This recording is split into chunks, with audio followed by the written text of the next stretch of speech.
1948లో హైదరాబాద్ రాజ్యం ఇండియాలో కలిశాక హైదరాబాదే ఓ స్టేట్ గా మారింది. అప్పటి ఆంధ్రప్రదేశ్ రాష్ట్రం కానీ తెలంగాణ రాష్ట్రం కానీ ఏవీ లేవు. దేశంలో చూసుకున్నా కూడా సపరేట్ గా రాష్ట్రాలంటూ ఏవీ లేవు. చాలా వరకు రాజ్య సంస్థానాలే ఉండేవి. అవి పేరుకు దేశంలో కలిసినా కూడా ఆ సంస్థానాల రాజుల ప్రభావం ఆ ప్రాంతాలపైన ఎక్కువగా ఉండేది. సరైన రాష్ట్రాలు లేక సరైన పాలన లేక దేశంలోని ప్రాంతాలు అస్తవ్యస్తంగా ఉండేవి. అందుకోసమనే అప్పటి ఇండియన్ గవర్నమెంట్ దేశంలోని ప్రాంతాలన్నింటినీ ఏబిసిడి అనే 4 విభాగాలుగా విభజించింది. ఏ కేటగిరీలో బ్రిటిషర్స్ పాలించిన ప్రాంతాలను, బి కేటగిరీలో పెద్ద సంస్థానాలను చేర్చింది. అప్పట్లో హైదరాబాదే పెద్ద సంస్థానం అండ్ రిచ్ సంస్థానం కూడా. అందుకోసమనే హైదరాబాద్ ని బి కేటగిరీలో చేర్చారు. సి కేటగిరీలో చిన్న సంస్థానాలు అండ్ డి కేటగిరీలో అండమాన్ నికోబార్ దీవులను కలిపారు. అలా దేశం మొత్తం కలిపి 29 ప్రాంతాలుగా రికగ్నైజ్ చేశారు. ఇక్కడ హైదరాబాద్ స్టేట్ అంటే చాలా మంది కేవలం తెలంగాణ ప్రాంతం అనే అనుకుంటారు. కానీ వాస్తవానికి హైదరాబాద్ రాష్ట్రంలో 3 ప్రాంతాలు ఉండేవి. ఒకటి తెలంగాణ,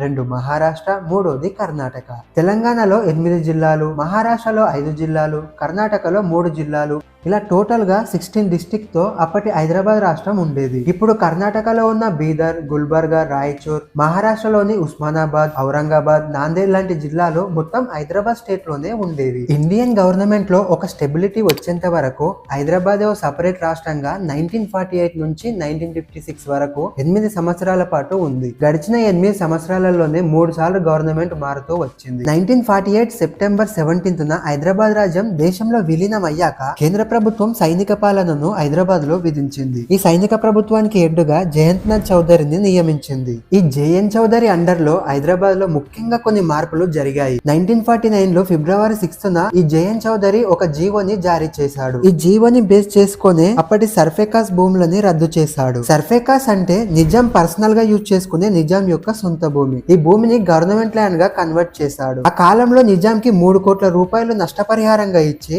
నిజాంకి చెందిన 80 లక్షల ఎకరాలను గవర్నమెంట్ ల్యాండ్ గా మార్చేస్తాడు. దీనిని బట్టి ఆ కాలంలో 80 లక్షల ఎకరాల యొక్క గవర్నమెంట్ వాల్యూ 3 కోట్లు అని మనకు అర్థమవుతుంది. ఆ రోజు అలా తీసుకోబడిన భూములే ఇప్పుడు పటాన్చెరు సరౌండింగ్ లో ఉన్న ఇండస్ట్రియల్ ఏరియాస్ గా, బొల్లారం, జీడిమెట్ల ఇండస్ట్రియల్ ఏరియాస్ గా మారాయి. ఆ తర్వాత కాలంలో ఈ భూములన్నీ కూడా ఆంధ్ర వాళ్ళ చేతుల్లోకి వెళ్లిపోయాయి. అధికారం, పలుకుబడి, తెలివిని యూజ్ చేసుకొని ఈ భూములన్నీ లాక్కొని పెద్ద పెద్ద సినిమాలు కూడా షూట్ చేసుకునే విధంగా మహా సామ్రాజ్యాలుగా ఈ భూములను మార్చేశారు. ఈ జీవోని బేస్ చేసుకునే ఆ కాలంలో జాగీర్దారుల అండర్ లో ఉన్న భూములన్నీ కూడా గవర్నమెంట్ ల్యాండ్స్ గా మార్చేశారు. దీంతో దేశం మొత్తంలోనే హైయెస్ట్ గవర్నమెంట్ ల్యాండ్ కలిగిన రాష్ట్రంగా మన హైదరాబాద్ అప్పట్లో ఉండేది. నిజాం పాలనలో ఫ్రైడే రోజు సెలవు దినంగా ఉండేది. కానీ జేఎన్ చౌదరి అండర్ లో దానిని ఆదివారం రోజు సెలవు దినంగా మార్చేస్తాడు. ఎడ్యుకేషన్ మొత్తాన్ని కూడా ప్రాంతీయ తెలుగు మీడియం లోకి మార్చేస్తాడు. ఆ తర్వాత 1950లో ఎంకే వెల్లోడి నేతృత్వంలో సివిలియన్ గవర్నమెంట్ హైదరాబాద్ లో వస్తుంది. దీనిని మనం పౌర ప్రభుత్వం అని కూడా అంటాం. ఈయన ప్రభుత్వంలో విద్యా విధానం మొత్తం కూడా ఇంగ్లీష్ మీడియంలోకి మార్చబడింది. తెలంగాణ ఉద్యమానికి మొట్టమొదటిసారిగా ఇక్కడే పునాదులు పడతాయి.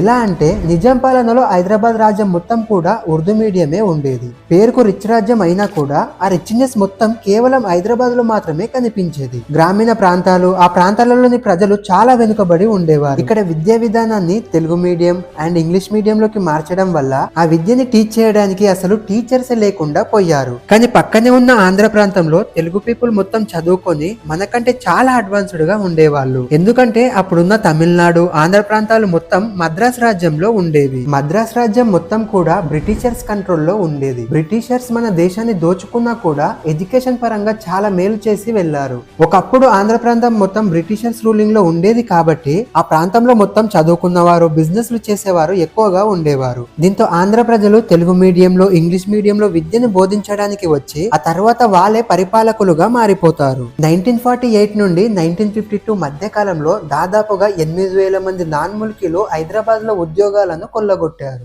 ఇక్కడ ముల్కీలు అంటే ఉర్దూలో లోకల్ పీపుల్స్ అని అర్థం. అదే నాన్ ముల్కీలు అంటే నాన్ లోకల్ పీపుల్స్ అని అర్థం. 1952లో మొట్టమొదటిసారిగా ఎలక్షన్ జరుగుతాయి. మొట్టమొదటిసారిగా హైదరాబాద్ లో డెమోక్రటిక్ గవర్నమెంట్ వస్తుంది. ప్రజల చేత ఎన్నుకోబడిన మొట్టమొదటి హైదరాబాద్ అఫీషియల్ సీఎం గా బూర్గుల రామకృష్ణరావు గారు ఎన్నికయ్యారు. జేఎన్ చౌదరిని, ఎంకే వెల్లోడిని సెంట్రల్ గవర్నమెంట్ టెంపరవరీగా సీఎం హోదాలో నియమిస్తుంది. రామకృష్ణరావు గారు పక్క తెలంగాణ బిడ్డ. ఈయన షాద్ నగర్ నియోజకవర్గం నుండి ఎమ్మెల్యేగా గెలిచి హైదరాబాద్ రాష్ట్రానికి మొదటి సీఎం అవుతాడు. కానీ విచిత్రం ఏంటి అంటే ఈయన పాలనలోనే హైదరాబాద్ లో ఆంధ్ర ప్రజల వలసలు మరింత ఎక్కువ అవుతాయి. ఈయన సీఎం అయ్యే సమయానికి గవర్నమెంట్ కి చెందిన హై ప్రొఫైల్ జాబ్స్ లలో మొత్తం ఆంధ్ర వాళ్ళే ఉన్నారు. హైదరాబాద్ రాష్ట్ర ప్రజలకు రావాల్సిన జాబ్స్ అన్ని కూడా ఆంధ్ర వాళ్ళే లాక్కుంటున్నారు. దీంతో స్థానికంగా ఉన్న నిరుద్యోగులందరికీ అన్యాయం జరుగుతుందని నాన్ ముల్కీస్ గో బ్యాక్ అనే నినాదంతో మొట్టమొదటిసారిగా 1952లో ముల్కీ ఉద్యమాన్ని మొదలు పెడతారు. ఈ ఉద్యమం వరంగల్ లో మొదలై హైదరాబాద్ వరకు వ్యాపిస్తుంది. మరోవైపు ఆంధ్ర ప్రాంతంలో కూడా విశాలాంధ్ర ఉద్యమం మొదలవుతుంది. ఆంధ్ర ప్రాంతం మొత్తం మద్రాస్ రాజ్యంలో ఉండేది. జనాభా పరంగా ఏరియా పరంగా ఆంధ్ర ప్రాంతమే ఎక్కువగా ఉండేది. కానీ అధికారం మొత్తం కూడా తమిళుల చేతుల్లో ఉండేది.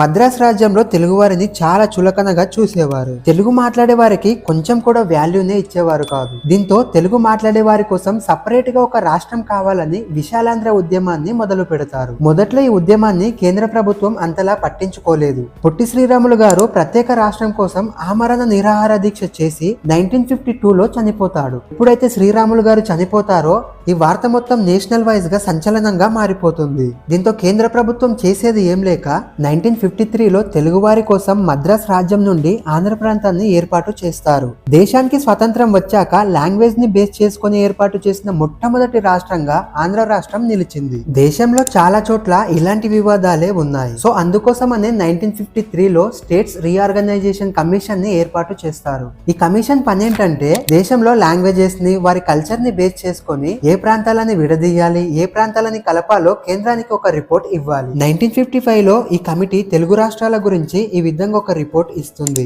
హైదరాబాద్ రాష్ట్రంలో ఉన్న కన్నడ మాట్లాడే వారిని కర్ణాటకలో, మరాఠీ మాట్లాడే వారిని మహారాష్ట్రలో కలపాలి. కానీ తెలుగు మాట్లాడే వారిని తెలంగాణలో కలిపే అవసరం లేదు. ఎందుకంటే ఆంధ్ర రాష్ట్రంలో హైదరాబాద్ రాష్ట్రంలో తెలుగు వారి సంఖ్య ఎక్కువ. ఈ రెండు రాష్ట్రాల ప్రజలు ఓకే అంటే ఈ రెండు రాష్ట్రాలను కలిపి ఒక రాష్ట్రంగా చెయ్యొచ్చు అని చెప్తుంది. కానీ ఇలా చేయడం హైదరాబాద్ రాష్ట్ర ప్రజలకు అస్సలు ఇష్టం లేదు.